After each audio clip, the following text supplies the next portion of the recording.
সঙ্গীতশিল্পী, গবেষক ও লেখক মুস্তাফা জামান আব্বাসী আর নেই। গান যার রক্তে মিশেছিল, সেই সুরের জাদুকর পাড়ি জমিয়েছেন অনন্ত লোকে। তার এই প্রয়াণে বাংলা সঙ্গীত ও সংস্কৃতি জগতে নেমে এসেছে শোকের ছায়া। আব্বাসীর জীবন ছিল গান, লেখালেখি আর গবেষণায় পরিপূর্ণ এক বর্ণময় ক্যানভাস। মুস্তাফা জামান আব্বাসীর সঙ্গীত প্রীতির শিকড় প্রথিত ছিল তার পারিবারিক আবহে।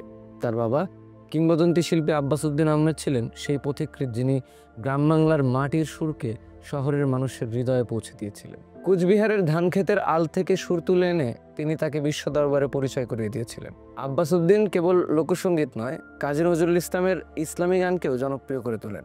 নজরুলের প্রতি তার কৃতজ্ঞতা ছিল আজীবন। তিনি বলতেন, আমার শরীরের প্রতি লোমকূপ নজরুলের কাছে ঋণী।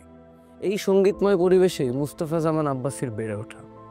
ছোট্টবেলা থেকেই গান শোনা আর গান গাওয়ার যে ধারা শুরু হয়েছিল তা আজীবন তার সঙ্গী ছিল। কুচবিহার থেকে কলকাতা, তারপর ঢাকা, আব্বাসীদের পরিবারের সঙ্গে সঙ্গে সঙ্গীতের এই আবহ স্থানান্তরিত হয়েছে। কলকাতার ৬ নম্বর বেনেপুকুর লেনের বাড়িটি ছিল কবি গোলাম মুস্তফা, জসিমউদ্দিন, আসাদুদ্দৌলা সিরাজি, তালিম হোসেন, বেদারউদ্দিন আহমেদ, সোহরাব হোসেনের মতো দিকপালদের আনাগোনায় মুখর এক সঙ্গীত তীর্থ।